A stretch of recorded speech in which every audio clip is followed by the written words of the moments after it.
Guys स्वागत है आप सही का मेरे एक और नए व्लॉग में। तो गाइस मैं आज को दिखाने वाला हूँ अजब गजब रावण। आप लोगों ने देखा होगा 10 सिरों वाला रावण, लेकिन आज मैं दिखाने वाला हूँ 3 सिरों वाला रावण।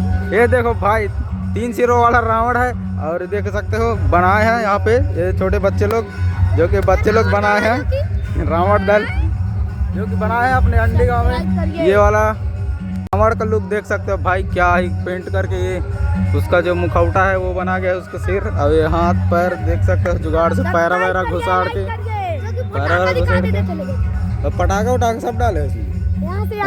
यहाँ से दिखेगा कहाँ है? अंदर है पटाखा, अंदर डाल दियो। अंदर है पटाखा। तो भाई ये बच्चे लोग बनाए हुए हैं। अभी हो रहा है दुर्गा विसर्जन अपने अंडी का, तो चलते हैं आप लोग को भी दिखाते हैं अंडी का दुर्गा विसर्जन। और ये देख सकते हो भाई इनका मेहनत